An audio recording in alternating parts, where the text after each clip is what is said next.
What's going on, YouTube? It's your boy ATruckerNamedJay. I wonder if I should change my name.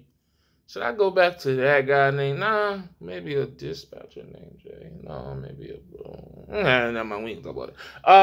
Checking in.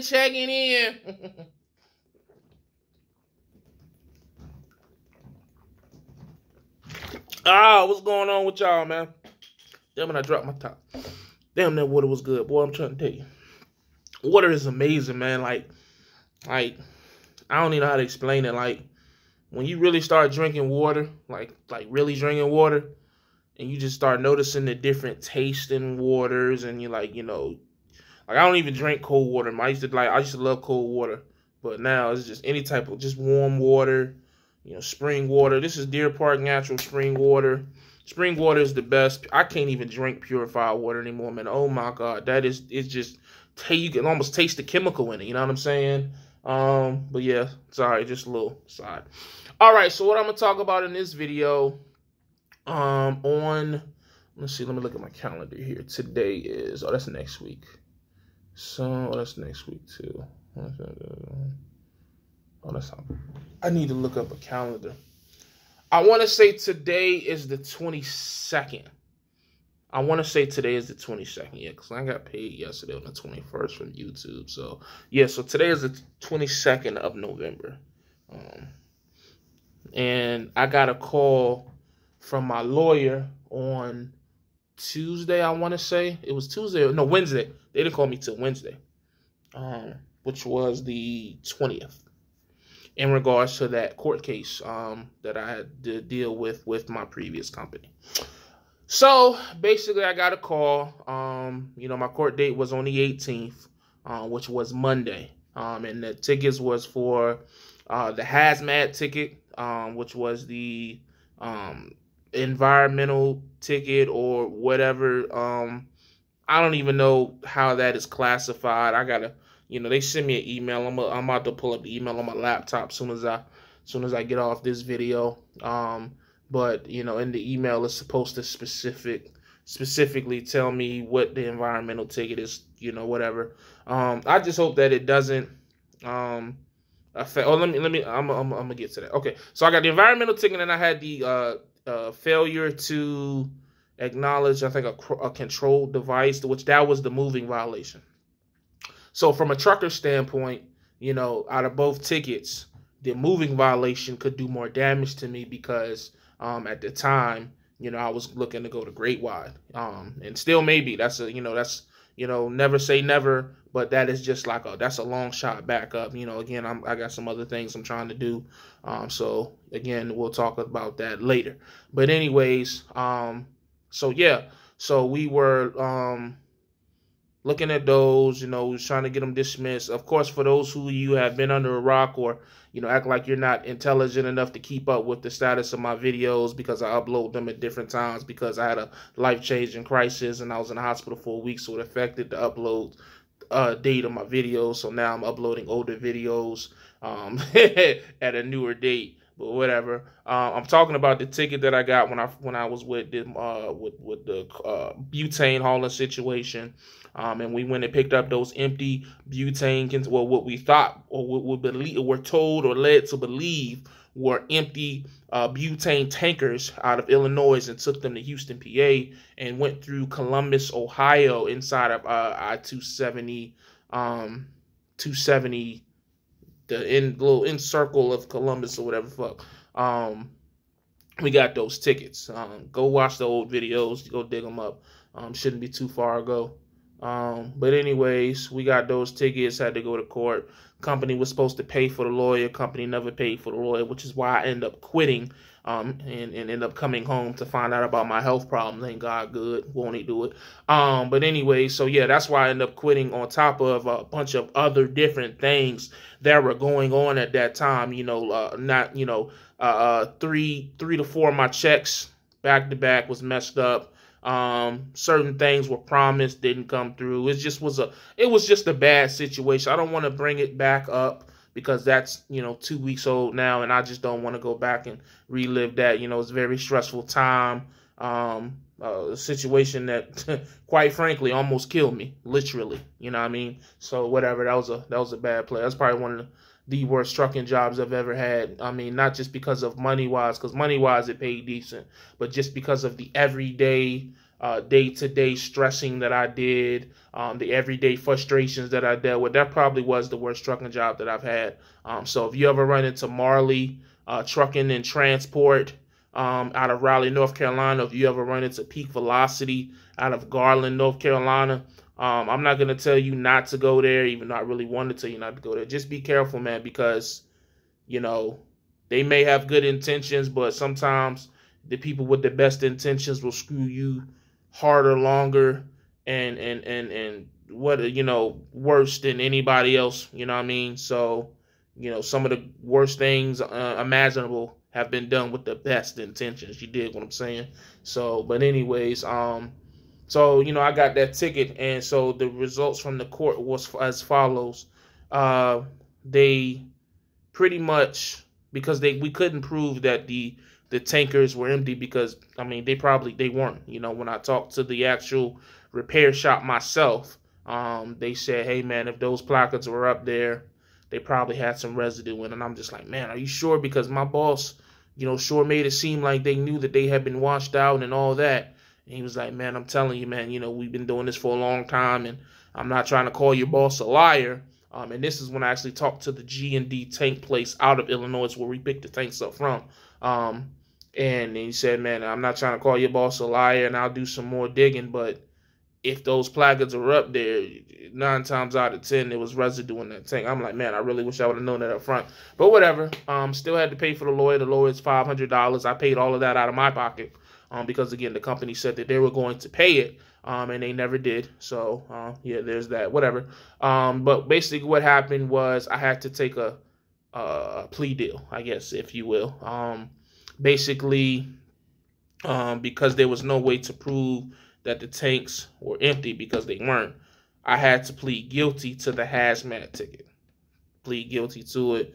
However, the hazmat ticket doesn't affect anything on your I can't even think of it. Your record, your driving record. I can't think of the proper way to say it, but doesn't affect your driving record, doesn't affect your CSA points. I am so sick and tired of my hair falling over my head. That shit is crazy. I'm sorry. I'm getting used to having hair. Yeah, so it doesn't affect my CSA score, doesn't affect my points, doesn't affect, it's not a moving violation, anything like that. It's an environmental ticket. As far as how it will affect me elsewhere, I gotta go figure that out, because it's like a misdemeanor, you know what I'm saying? So it is like a criminal offense, but it's like an environmental ticket. So I just gotta see how that is looked at, you know what I mean? My main concern is just in the regards to what you need these pictures. Oh, my only just trying to figure out, will it affect me getting a passport? You know what I'm saying? I would like to get a passport to be able to travel out of the country personally. And I just need to find out if it'll affect that. The lawyers act like they couldn't tell what I was talking about. The whole situation kind of sucked, because it's just like, once, you know, I left the company, you know, it's almost like, you know, with any type of dealing with any type of criminal justice system, man, it's just a numbers game. They don't really care about your specific case. They don't care about none of that shit. They just, you know what I'm saying, they just trying to just get the numbers done. You know, how many people can we get convicted of X, Y, and Z today? And that's just what my case feel like it turned to. You know what I'm saying? But they did get the because I pled guilty to the environmental ticket, they was able to waive the basically the sign that says take 270 around, don't go through Columbus, ignoring that, whatever that offense is called, ignoring a control device or whatever the fuck, they waived that. So that would have had effects on my driving record. That could have messed up my CSA points. That could have been a moving violation. Would have affect my eligibility in different driving companies if I was to go try to get a truck driving job and things like that. That could have affected me going to Great Wide. you know, if I was still going to go to Great Wide and things like that.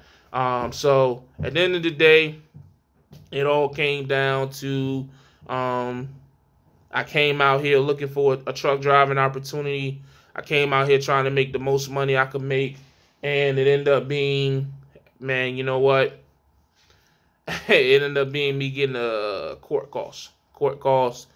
ticket, and you know, it is what it is, man. You know, I'm not upset. It's a learning experience. Again, I honestly and truly believe that everything happens for a reason. I do believe that, you know, everything that happened with this gig and the court and me getting, you know, this is a $250 fine that I have to pay by January 7th. So, and the lawyer, so altogether it's gonna cost me $750, $500 for the lawyer, $750 for $500 for the lawyer, $250 for the fine, so $750 altogether for the ticket. And you know, shit happens. It ain't really no other way of looking at it. It happened.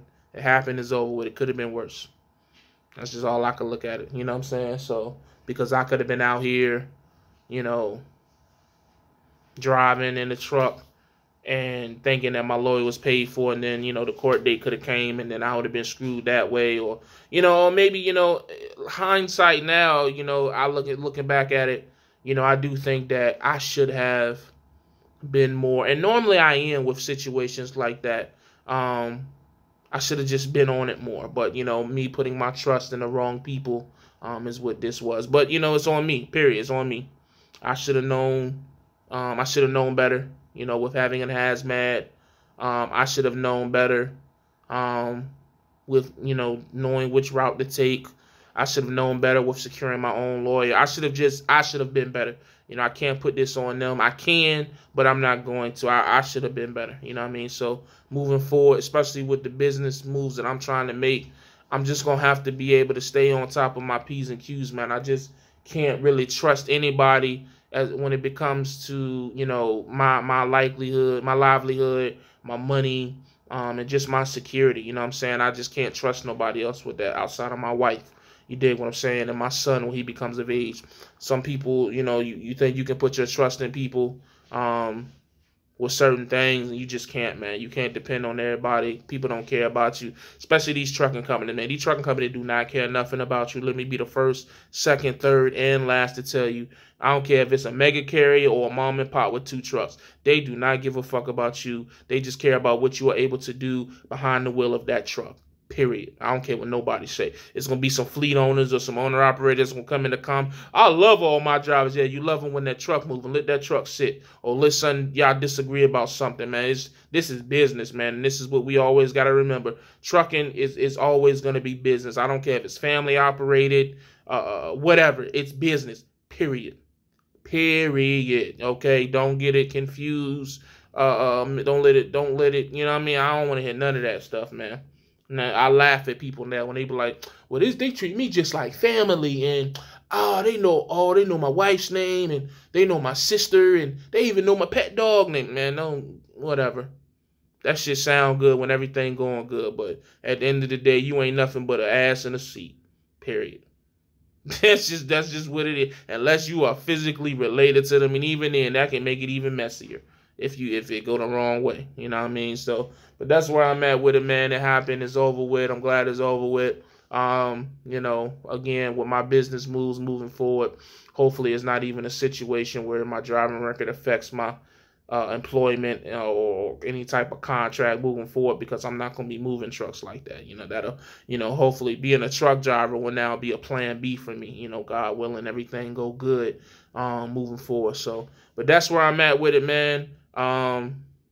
It's over with. I'm glad that situation is finally done. Learning experience. I'll definitely probably make more videos in the future just based off of things that happened with that situation.